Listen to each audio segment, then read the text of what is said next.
LDR sila Sheena at Victor. Magkasintahan pa lang kasi ay naging OFW na si Victor. Matapos magpakasal, nagpasya si Victor na magbalik uli sa Japan at magtrabaho bilang factory worker para makapag-ipon para sa kanyang pamilya. 3 buwang buntis na noon si Sheena.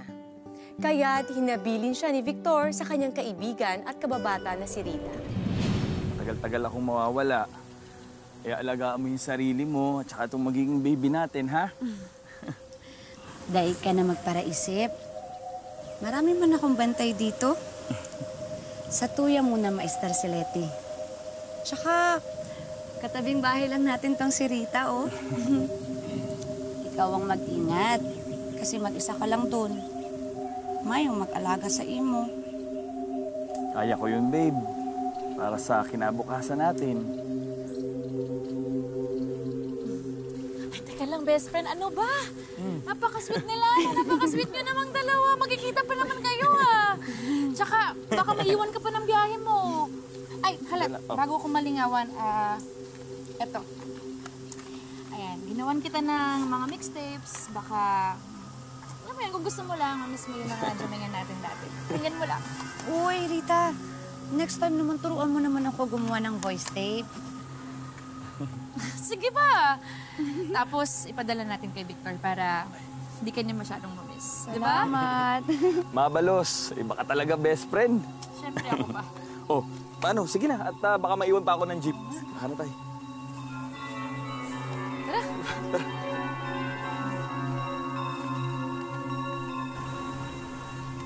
Sige, ate, doon naman muna ako sa loob. Tapusin ko lang yung assignment ko. Oh, sige, dali mo na itong tubig. Sige po, salamat. Sheena! Oy, Rita! Ako, tamang-tama. Nagluto ako ng sinapot. Uy, ang sarap niya! Kain ka muna. At saka may dala din ako mangga. Di ba, kahapon mo pa yan hinahanap? Alam mo ba, parang ito yung pinaglilihihan ko eh. Ang bango! Sarap yan! Naku, salamat ha. Mm? Hala, nakakahiya naman. Ikaw pa nagdala ng cassette recorder dito sa bahay namin. Anong nakakaya? Ayos lang, ano ka ba? Ito din yung ginamit ko dun sa recordings na pinadala ko kay Victor. Hayaan mo. Next time, tuturuan naman kita mag-gitara para matugtugan mo siya. Okay? Salamat.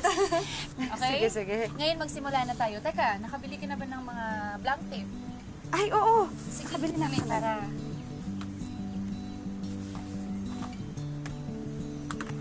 Ito, oh. Yan. Lalagay mo lang siya dito. Yan, tapos... Ayan, press lang natin to. Tapos, magsalita ka na. Sige. Hi, babe. Kumusta ka na dyan? Alam mo ba, ilang araw ka palang nawawala, pero na-miss ka na namin ni baby. Nagluto nga pala ako ng sinapot.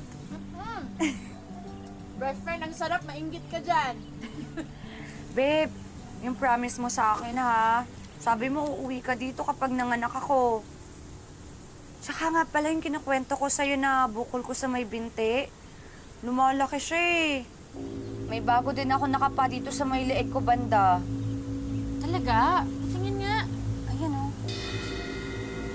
Oo nga. Tsaka ito.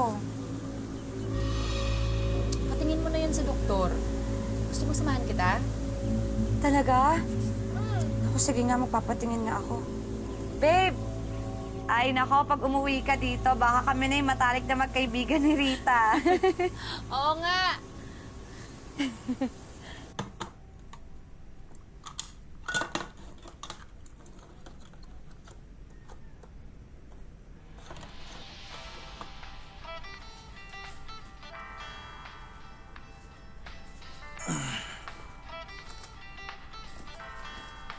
Ano to? Ano galing to? Dala pa ako ng basura dito.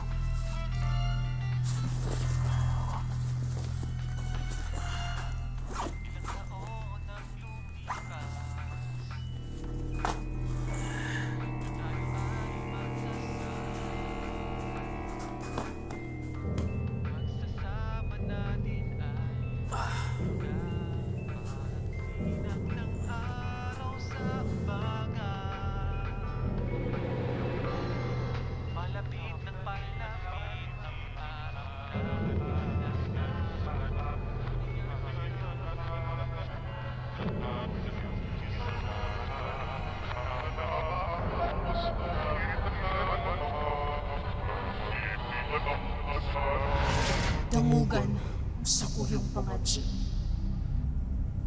Lalaking sa kuyang ginugusto. Daraw sa sakluban ning diklong ribungon. Mayong magiginig kundi sumunod sa kuya.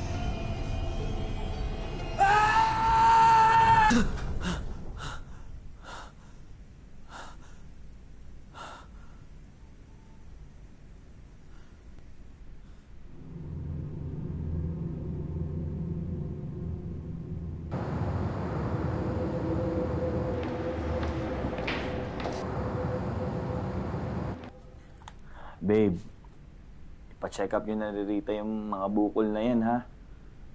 Alam mo naman, kailangan healthy ka palagi. Lalo na't buntis ka. Magpapadala lang kulit ng pera para makabili ka ng mga vitamins mo. Babe, miss na kita. Lalo na yung mga yakap mo. Pati na rin yung... Alam mo na. O sige na, mag-ingat ka dyan.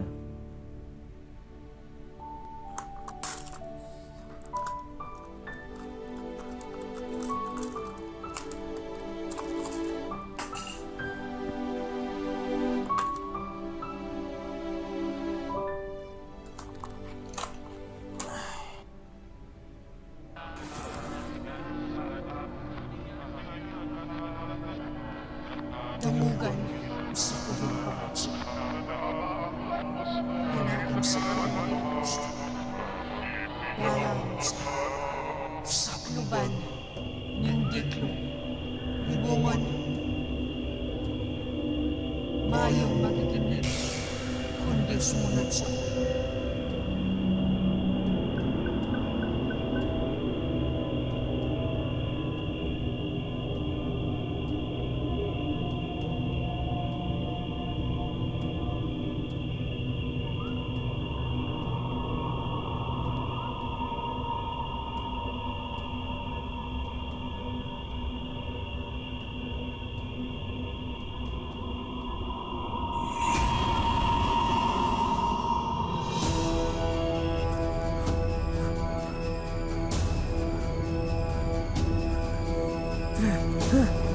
Dito!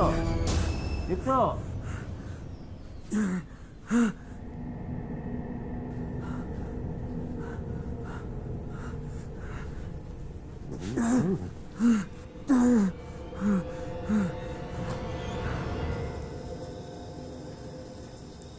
Paubos na yung gamot ko.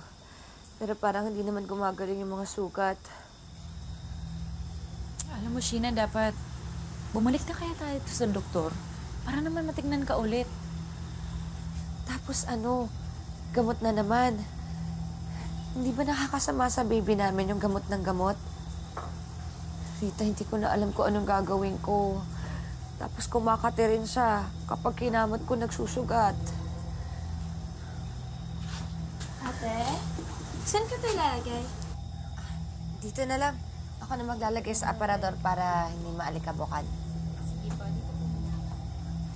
Ano yan? Mga gamit namin ni Victor nung kinasal kami. Tingin na. Sige.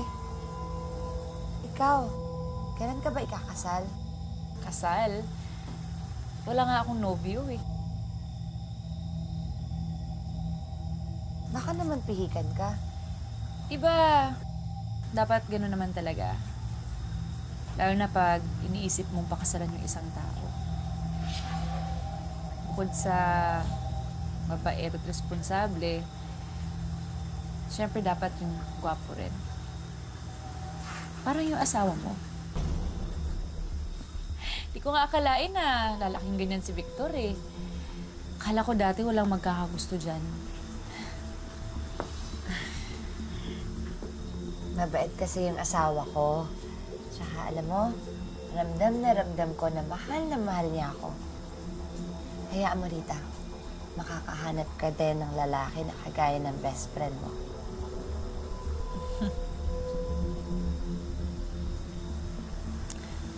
O sige, teka lang, gabi na ha.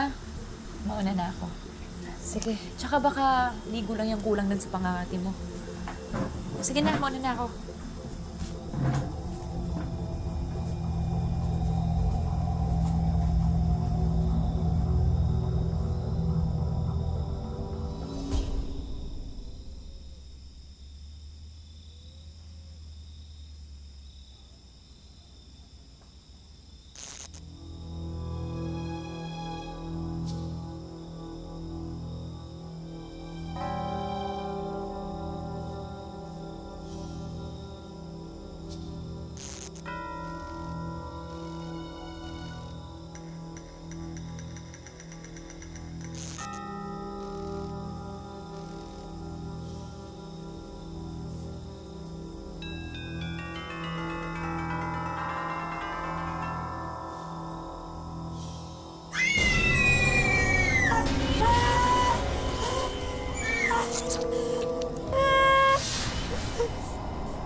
Pinuntahan mo ba si Rita?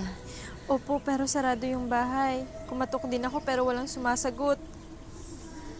Nay, tama ba itong pinuntahan natin? Anak, maraming bagay ang hindi na ipapaliwanag ng mga doktor. Madalas, albularyo pa ang nakakagamot. Baka naman kasi nanuno ka o kaya nakulam.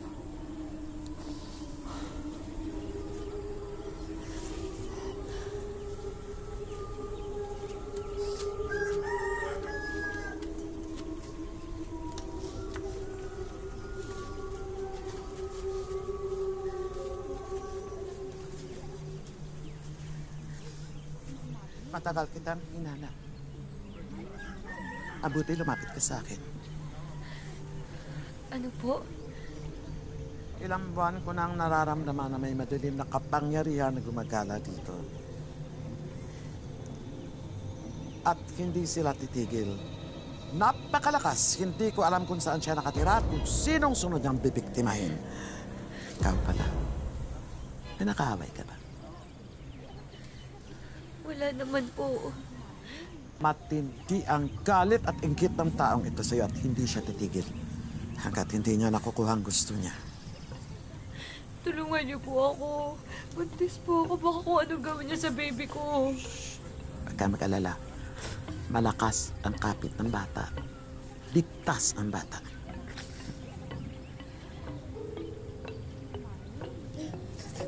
Saan ang loob mo, anak?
Binubulok ka ng mambabarang at hindi siya titigil.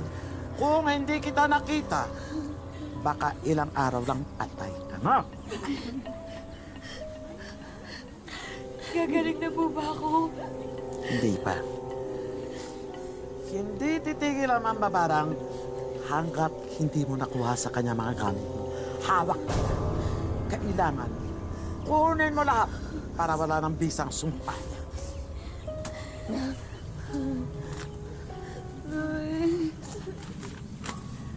Oh, baka hindi ka sabi.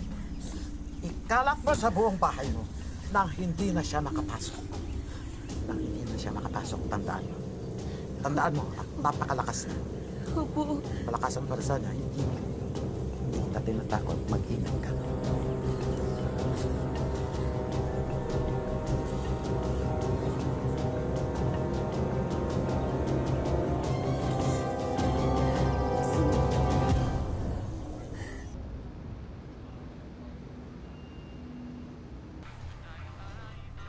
Damugan sa kuling pangadyo. Lalaking sa kulang ginugusto. Daraw sa ねluban. えなんか彼の態度が最近おかしいな多分誰かが大きな注文をかけてるKundi ちょっと待てだ私は前に見たそうなの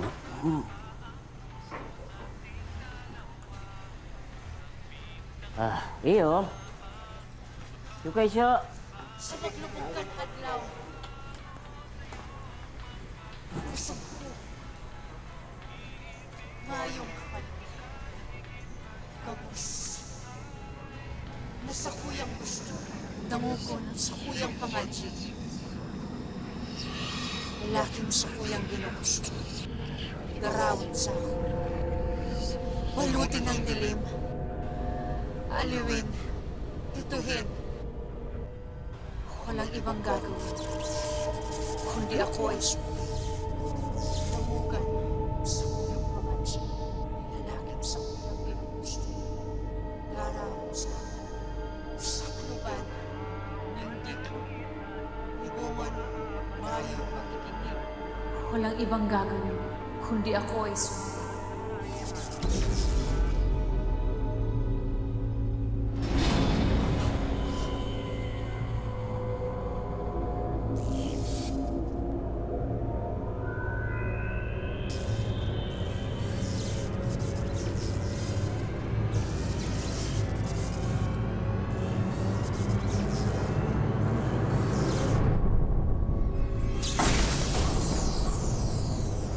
Kumapit ka lang sa iyong pangarap.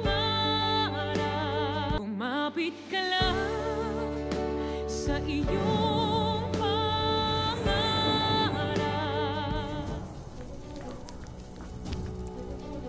誰がここで仕事してんだビクトルです奴はどこ行ったわかりません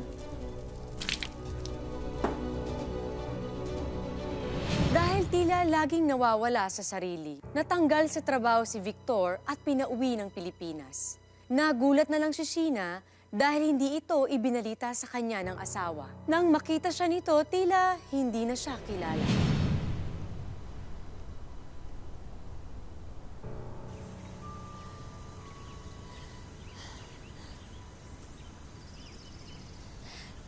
Babe!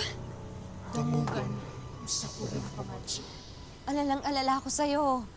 Buti na lang nakabalik ka na. Lalaking sa kuyang ginugusto. Sino ka? Garawin sa ako. Victor! Ako si Sheena. Ako yung asawa mo. Hindi kita kilala. Rita, Sa kaluban, Rita, miss na kita.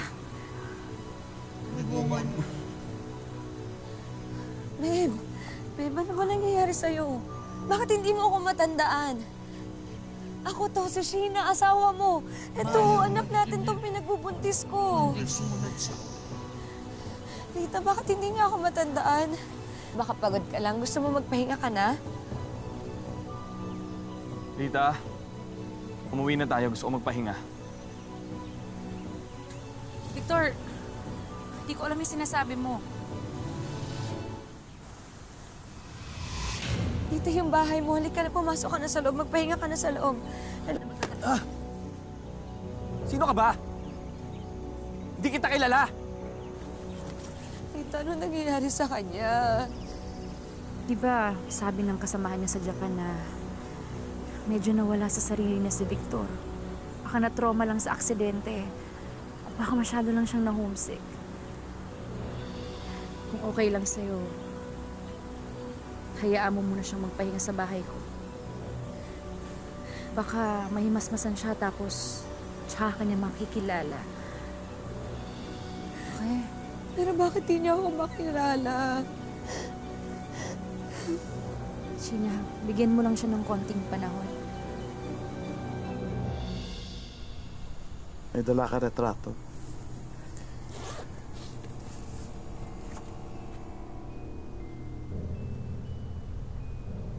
Ito po yung asawa ko.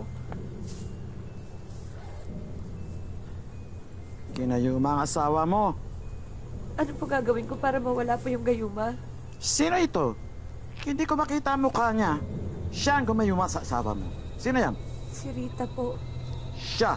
Siya talagang gumayuma sa asawa mo. Umapit ka lang sa iyong pangarap. Umapit ka lang sa iyong pangarap.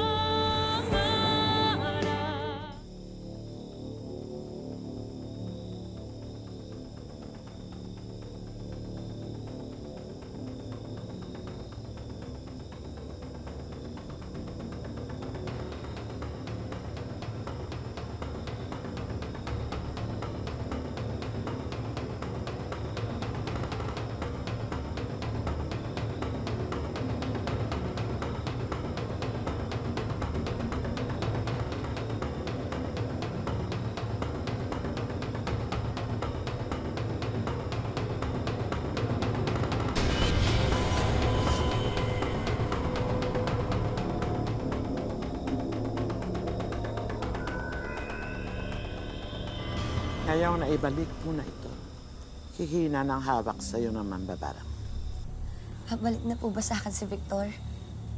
Kailangan matalo muna natin siya. Kailangan sumuko siya.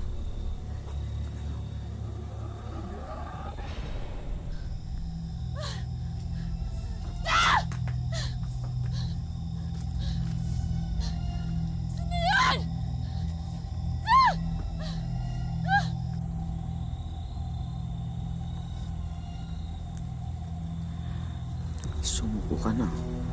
Sumuko ka na. Sumuko ka na. Ano? Tigilan mo na ang mag-asawa. Kung hindi, tutuluyan kita. Ano? Aalis ka, hindi. Erika! Walang iya ka, matanda ka! Nakalamera ka? Dapat inuna kitang patayin eh! Tuluyan kita. Erika! Aray!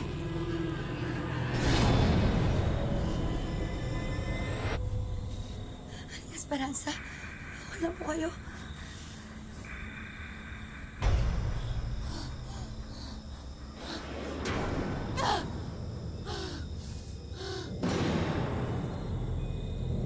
Susuko ka ba o hindi? Ano?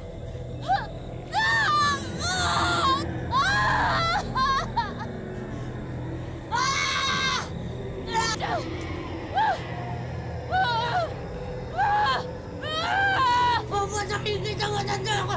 Mamatayin kita! Mamatayin kita! Naibitawan mo ako! Ayoko na! Sino ka? Sino ka? Si Rita! Ako si Rita! Ibalik mo siya. Susuko na ako! Susuko na! Pangako ka! Pangako ka, lumayan mo mag-asawa! Ano? Tama na! Susuko na ako! Natanggalin ko na yung sumpa! Parang ako ka muna! Ayoko na! Ayoko na! Balik mo si Ayoko Tina! na! Aray!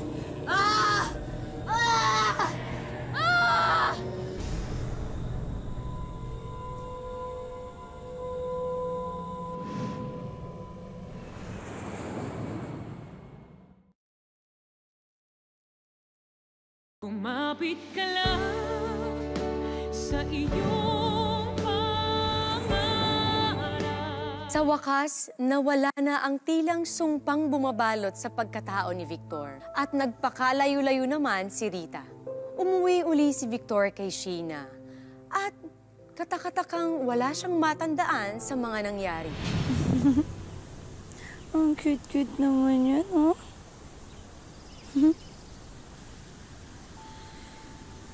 Mahal na mahal ko kayo. Hindi na ako aalis.